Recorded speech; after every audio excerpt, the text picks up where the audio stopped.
we're getting it from a motivational YouTube video. I know. Maybe not where you expected to go for a deep dive, right? But stay with me, okay? Think of this like a cheat sheet, for cultivating more joy, more resilience. Whether you're already like a super optimistic person or you're anything like me and you find yourself spiraling sometimes down that negativity rabbit hole. Anyone else? Anyway, the video jumps right in saying you're responsible for your own happiness. It's all about making a choice, cultivating that joy instead of letting negativity, win, basically. And sometimes, I got to be honest, that whole choosing happiness thing, it can feel kind of forced, like putting on a happy face when really you're not feeling it. You know what I mean? Right, exactly. And the video isn't saying you should do that at all. That's not what this is about. It's really getting at something that's, well, a pretty fundamental principle in cognitive behavioral therapy, actually, which is that our thoughts, they directly impact how we feel, which then that drives our actions. So it's not about like pretending everything's perfect then. Exactly. It's not about denying any negative emotions or slapping on a fake smile. It's more about, I guess, understanding how the way we talk to ourselves, that inner dialogue, it really shapes our whole reality. So it's like more about how we're approaching challenges and kind of reframing things. Absolutely. Let's say you're facing some big deadline at work that's stressful, easy to spiral, right? You start thinking, oh, I'm never going to get this done, or I'm going to totally mess this up. Those thoughts, they lead to stress, anxiety, procrastination, maybe. Okay, yeah, I've been there. But what if instead you shift that thinking, even just a little?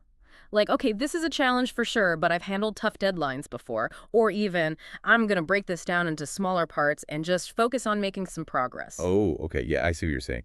So by changing how we're thinking, we can actually, change how we respond emotionally and how we act too. Like hitting reset on that negativity bias we all have. Exactly. It's all about recognizing how much power our thoughts have. Choosing the ones that empower us instead of the ones that, well, sabotage us, really. And you know what? This idea of kind of consciously shifting how we're looking at things, that ties into what the video says next about anxiety, actually. Oh, does it? Yeah, they say that a lot of our anxiety comes from focusing on things that, honestly, we can't control at all. And their advice is to zero in on what is within our power. Which, I mean, it sounds kind of simple when you put it like that, right? It sounds simple, yeah, but it's actually really powerful. It's actually a lot like, have you ever heard of Stephen Covey's circle of influence? Imagine a big circle, and that's everything you're concerned about. I mean, everything. Work deadlines, global warming, that dog your neighbor has that barks all night. Okay, got it. Yeah, everything.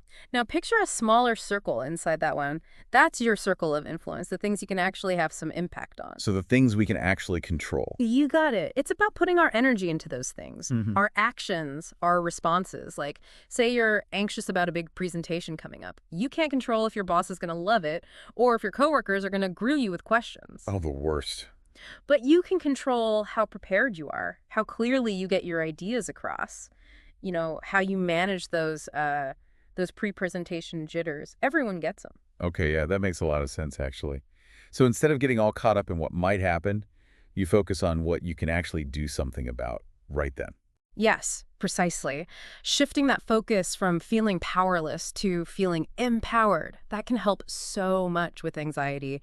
And honestly, it helps you approach those challenges with a lot more of a sense of agency, like you're in the driver's seat. And you know what? That actually reminds me of what the video says about expectations, how powerful those can be. There's this one line, I swear it just sticks with you. They say, if you expect to fail, you will fail. Like it's some kind of like self-fulfilling prophecy or something. It's so true, though. Like if you go into, I don't know, any situation, Yeah. but you've already got that negative mindset, Yeah. you're almost asking to fail, But when you go in with confidence, believing in yourself, I feel like that's when you're really set up to succeed. Exactly. And that whole self-fulfilling prophecy thing, that's not just some like motivational mumbo jumbo. It's real. It's studied in psychology. Think of it like this, okay? You've got two athletes, same race, right? One of them, they're picturing themselves crossing that finish line first. They feel that I don't know, surge of victory. I love that. The other athlete, though, they're full of doubt. They're focused on, like, what if I lose, So who do you think is more likely to perform well? The one with the positive vision, obviously. Yeah. They've already, mentally tasted victory, right? Yeah. And that can totally translate to being more confident, more motivated. Exactly. Our minds are crazy powerful and what we expect to happen, that can really impact the outcome. And that actually goes right into what the video says about setbacks, too. Oh, tell me more about that. It's like, instead of seeing them as failures, these setbacks, they're setups, like setups for something bigger, something better even. Ooh, I like that. So it's like instead of getting all hung up on what went wrong, it's more about, okay, what can I learn from this? Or even, how can this help me grow? Exactly. It's about reframing those, I guess, failures as opportunities for learning, for growth. Mhm. Don't let failure define you. It's just a stepping stone, on the way to success. It's all about perspective, isn't it? Which, speaking of perspective, the next point the video makes really hit home for me, and I bet it does for a lot of listeners too. It's about worry, Oh, yeah, worry. that sneaky thing that steals your joy. And get this, they actually say that worrying too much, like all the time, it can be bad for your health, like impact how long you even live.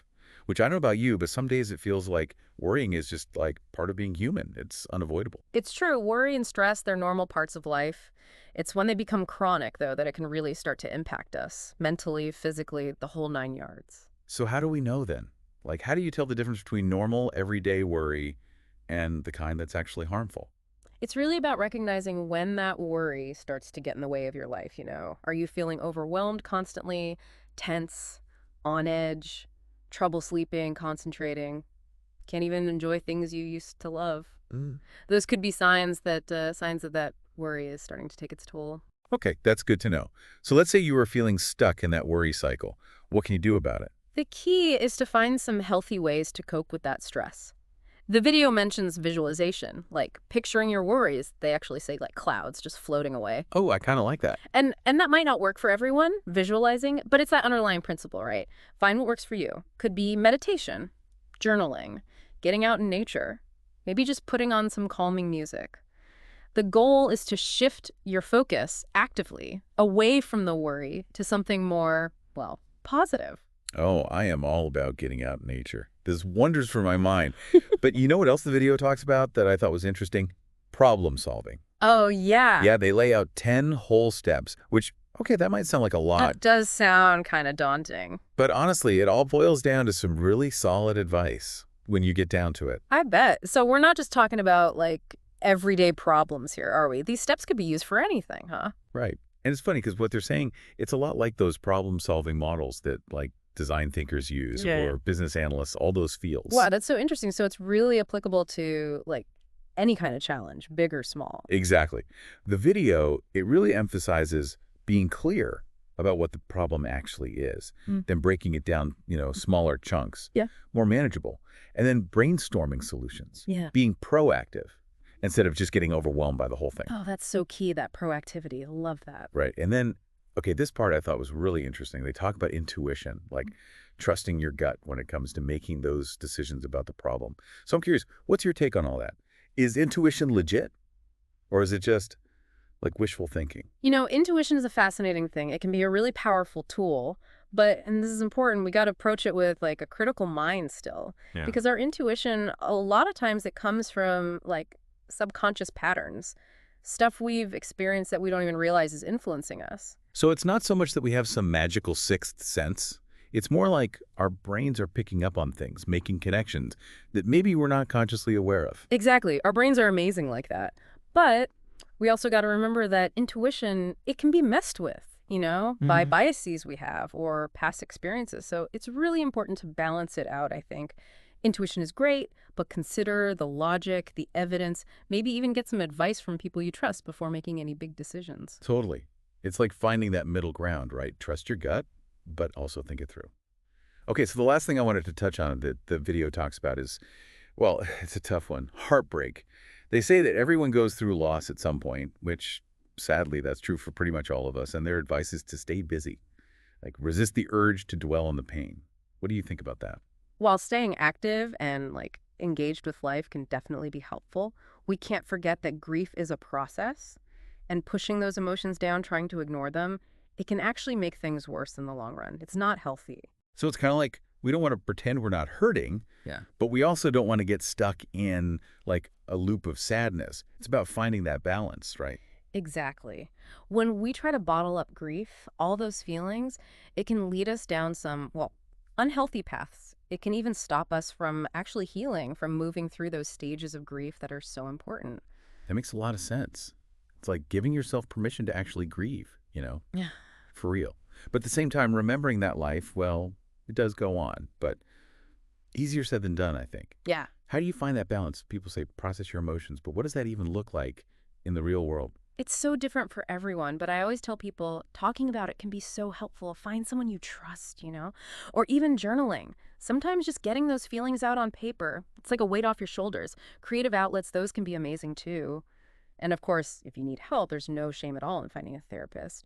The important thing is well, to figure out what works for you and then be patient with yourself. Healing takes time. It really does. It's about giving yourself that time, that space to heal, but also finding those ways to keep moving forward.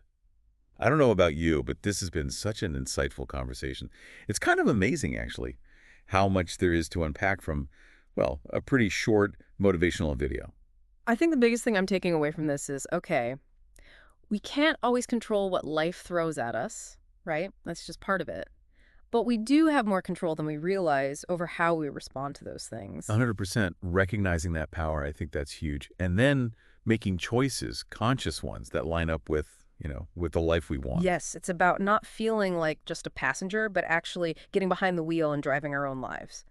But that makes me think, and it's kind of deep, but the video, it talks a lot about external stuff for happiness, right? Like listening to upbeat music, being around positive people, staying busy. But what if real happiness, like the kind that lasts, what if it comes from somewhere else entirely? Oh, now that is the question, isn't it? Honestly, that's what philosophers have been trying to figure out forever. And yeah, you're right, doing those external things, that can definitely boost your mood, short term, for sure. But true happiness, I think you're onto something. It probably comes from cultivating something inside ourselves. Peace, self-acceptance, that kind of stuff. It's about finding a way to be content, to be grateful for what you do have, regardless of what's happening around you. It's like happiness isn't the destination, then. It's more like the journey, I right? love that. And it starts within. I'm going to be thinking about that today. So as you go about your day, here's something to think about. What if true happiness isn't about all those external things like achievements or other people validating us? What if it's about cultivating that inner peace, that self-love? Just something to ponder. Until next time, keep diving deep.